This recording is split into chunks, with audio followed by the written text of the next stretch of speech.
Bueno, en esta segunda parte del seminario vamos a ver cómo está compuesta la membrana respiratoria, que es donde se da el intercambio gaseoso, y además vamos a ver el coeficiente ventilación-perfusión. La unidad respiratoria está compuesta por el bronquiolo respiratorio, los conductos alveolares, los sacos alveolares y los alveolos. Entre los dos pulmones vamos a encontrar 300 millones de alveolos y el diámetro que tiene cada uno es de 0,2 milímetros. Y entre los alveolos hay una red de capilares interconectados. La difusión de gases se va a dar en las porciones terminales de los pulmones. Y estos gases van a atravesar una membrana, ¿sí? Una membrana que la vamos a llamar membrana respiratoria. Entonces, si nosotros pudiésemos hacer un corte transversal, vamos a ver que la membrana respiratoria que tienen que cruzar estos gases para difundir está compuesta por 6 capas. Este es el alveolo, este es el capilar. Las 6 capas que tienen que atravesar los gases son, por un lado, una capa de líquido surfactante. La segunda capa es el epitelio del alveolo, que está formado por células muy delgadas. Como todo epitelio va a tener una membrana basal. Después va a haber un espacio intersticial que va a separar el epitelio alveolar del endotelio. La membrana basal del endotelio, que muchas veces se fusiona con la membrana basal del epitelio alveolar, y por último, el endotelio, ¿sí? Entonces, esta, a pesar de que tiene 6 capas, tiene un grosor muy pequeño, es de 0,6 micras, y hay lugares donde es tan finito como 0,2 micras. Si nosotros quisiéramos ver cuál es el área que ocupa toda la membrana que hace intercambio gaseoso en los pulmones, veríamos que tiene un área superficial de 70 metros cuadrados. O sea, para darnos una idea, sería como el ancho de la cancha de tenis y desde la línea hasta la red. Es un área superficial muy grande y si nosotros sabemos que el volumen de sangre que tiene intercambio gaseoso es de 60 a 140 milímetros, es un volumen muy chiquitito que tiene que bañar toda esta área superficial, ¿sí? Por eso es tan bueno el intercambio gaseoso. La capacidad que tiene el oxígeno para difundir por esta membrana es de 21 milímetros por minuto, y obviamente en el ejercicio va a aumentar. Ahora, el dióxido de carbono va a ser 4 veces más la capacidad de difusión y también en el ejercicio va a aumentar. Por supuesto, en el ejercicio vamos a tener más requerimiento de oxígeno y por lo tanto se va a producir más dióxido de carbono. Y se va a tener que eliminar. Las características que aumentan la velocidad de difusión son varias y vamos a ver cada una en relación a lo que es la membrana y otros parámetros que tienen que ver con características propias de las moléculas y de diferencias de presión. Entonces, la velocidad de difusión va a estar influenciada por la distancia. O sea, si aumenta la distancia, va a disminuir, por la que tienen que difundir los gases, va a aumentar la velocidad, va a disminuir la velocidad de difusión. Por ejemplo, normalmente el oxígeno va a tener que difundir por la membrana respiratoria. Ahora, en algunas condiciones donde aumenta el grosor de la membrana respiratoria, la distancia que va a tener que recorrer el oxígeno para difundir va a ser mayor, ¿sí? Por lo tanto, la velocidad de difusión va a ser menor. Otra característica que influye en la velocidad es el área superficial, ¿sí? Dijimos que el área superficial, cuanto mayor es, mejor va a ser la difusión. En algunos casos, cuando se reduce esa área superficial, obviamente va a disminuir la velocidad de difusión. Por ejemplo, este es un corte donde se ven alveolos, se ven las paredes alveolares, y hay en algunas patologías donde se destruyen estas paredes alveolares. Entonces, como hay menos área superficial, va a disminuir la velocidad de difusión. Por ejemplo, este es en el caso en el efisema. Otra característica importante es el coeficiente de solubilidad, que está determinado por el cociente entre la solubilidad y la raíz cuadrada del peso molecular de la molécula. Esto es propio de la molécula. Cuando el coeficiente de solubilidad aumenta, va a aumentar la velocidad de difusión. Y fíjense que si el oxígeno, el coeficiente de solubilidad es 1, el dióxido de carbono tiene 20 veces más de coeficiente de solubilidad. Por lo tanto, va a tener una velocidad mayor. Y por último, la velocidad de difusión aumenta cuando mayor es la diferencia de las presiones parciales del gas.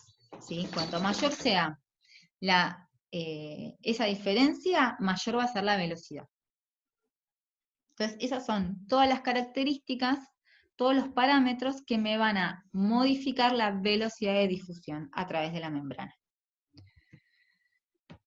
Dijimos que la presión parcial del dióxido de carbono y del oxígeno en el alveolo va a estar determinada no solamente por la ventilación, sino también por el intercambio que se va a dar a través de la membrana del oxígeno y del dióxido de carbono.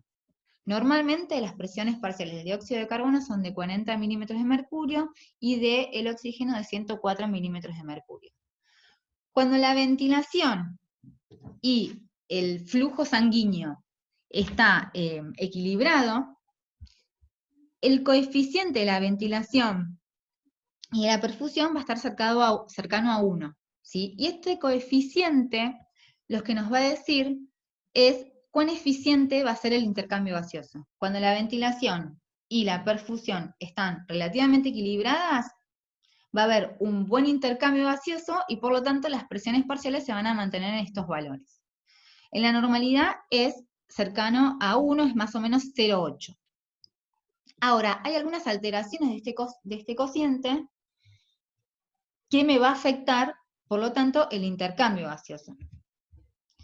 Entonces, cuando este coeficiente disminuye, se va a dar porque hay una disminución en la ventilación.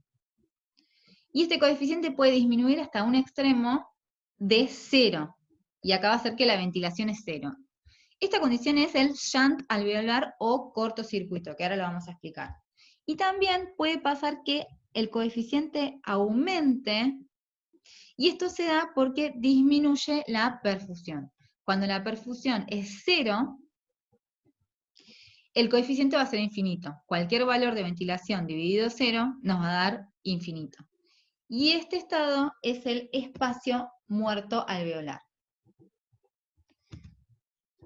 Entonces, en el shunt alveolar o cortocircuito, en el extremo, cuando el coeficiente es 0, es porque la ventilación es nula.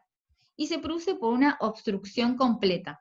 ¿sí? Entonces, acá no va a haber ventilación, pero sí va a haber flujo. ¿Qué pasa? Las presiones parciales que eran normales del oxígeno y el dióxido de carbono, como hay diferencia entre esta presión y la que hay dentro de la sangre, va a seguir habiendo intercambio, ¿sí? Pero como no hay ventilación, el intercambio que va a hacer que se llegue a un equilibrio y entonces va a disminuir la presión parcial del oxígeno y va a aumentar la presión parcial del dióxido de carbono, porque no hay intercambio, ¿sí? Entonces, va a difundir hasta que se equiparen las presiones, ¿sí?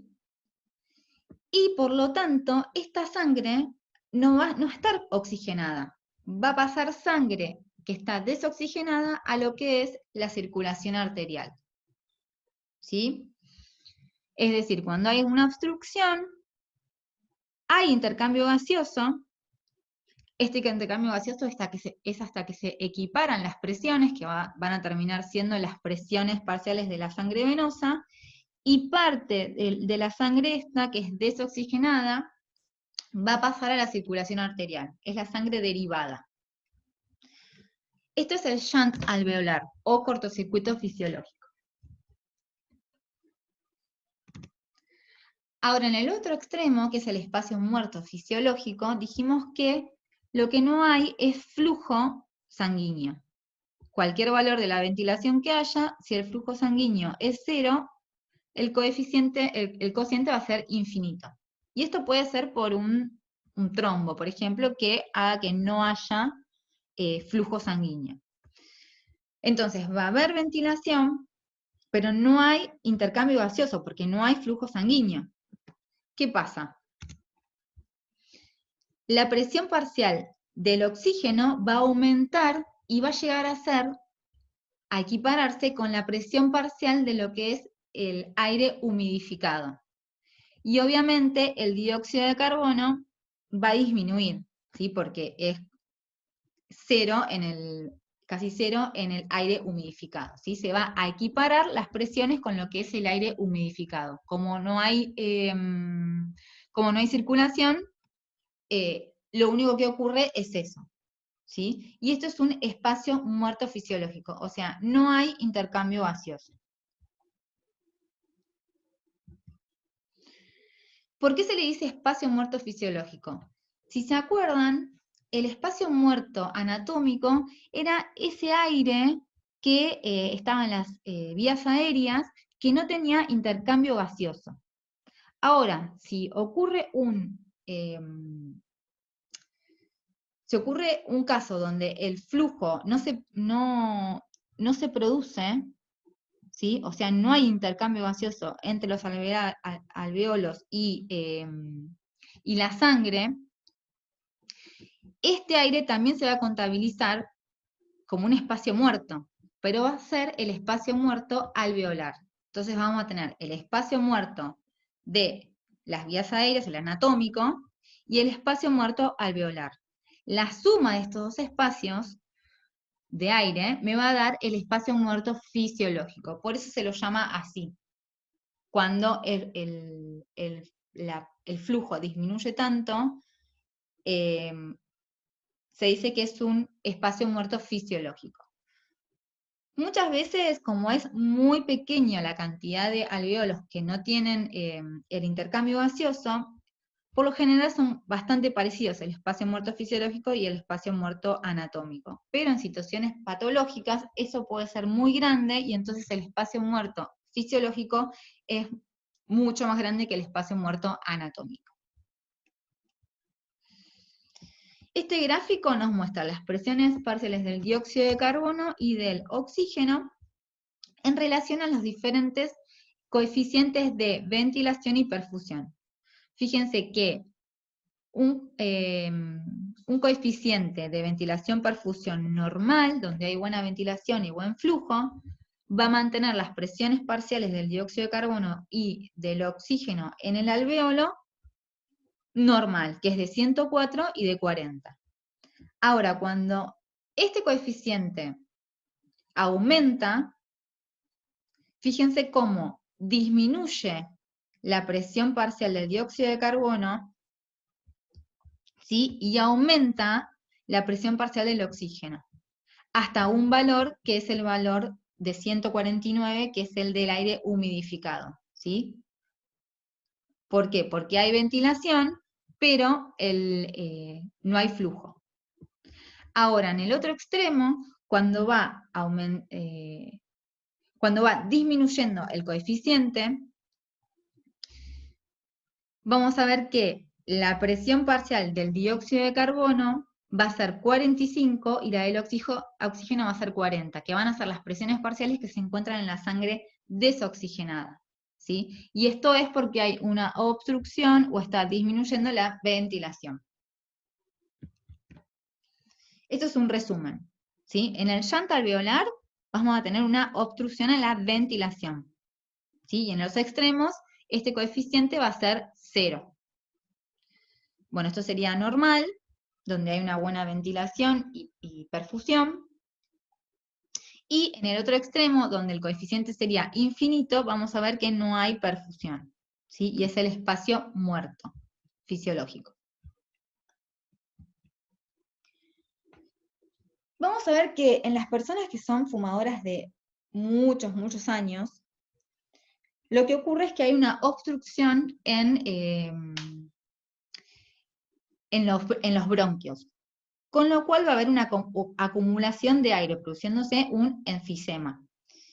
Y lo que ocurre en el enfisema es que no solamente hay una obstrucción en la ventilación, sino que también se rompen las paredes alveolares.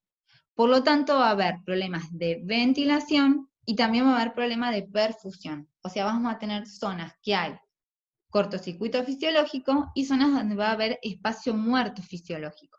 ¿Sí? Entonces, en este tipo de enfermedades obstructivas se reduce mucho la eficacia de los pulmones como órganos de intercambio gaseoso.